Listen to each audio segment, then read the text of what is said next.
'Di ba? Ikaw si Bruno. Ikaw ang alaga ni Jasper. Pwede ba ako sa umang tanong? Kung maari lang. Oo, ako nga ang alaga ni Jasper. Bakit may kailangan ka ba sa akin, ah? Bruno, may nakita ka ba na kalapati sa loob ng bahay na binabantayan mo? Baka may mapansin ka?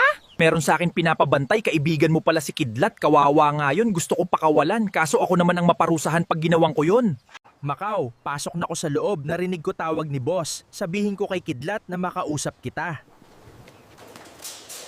Kidlat, makausap ko si Macau, kaibigan mo pala siya, kinakamuta ka niya, at mukhang gumagawa sila na paraan para makawala ka dito. Bruno, hindi ka na magbabantay ngayon dahil ililipat ko na ang kalapati na ito at Bruno sa likod na kita tatali para magbantay ng ibang kalapati.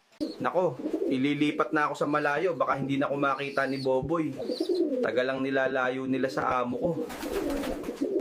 Ilayo na muna kita dito kasi baka mabawi ka lang ng amo mo. Kailangan makuhaan kita ng lahi.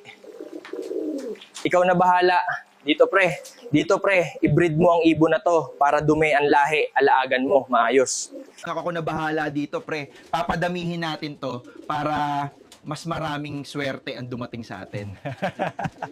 Nako, kailangan malaman to ni Macau para masundan nila. Yung nakasandon, baka hindi na nila makita si Kidlat.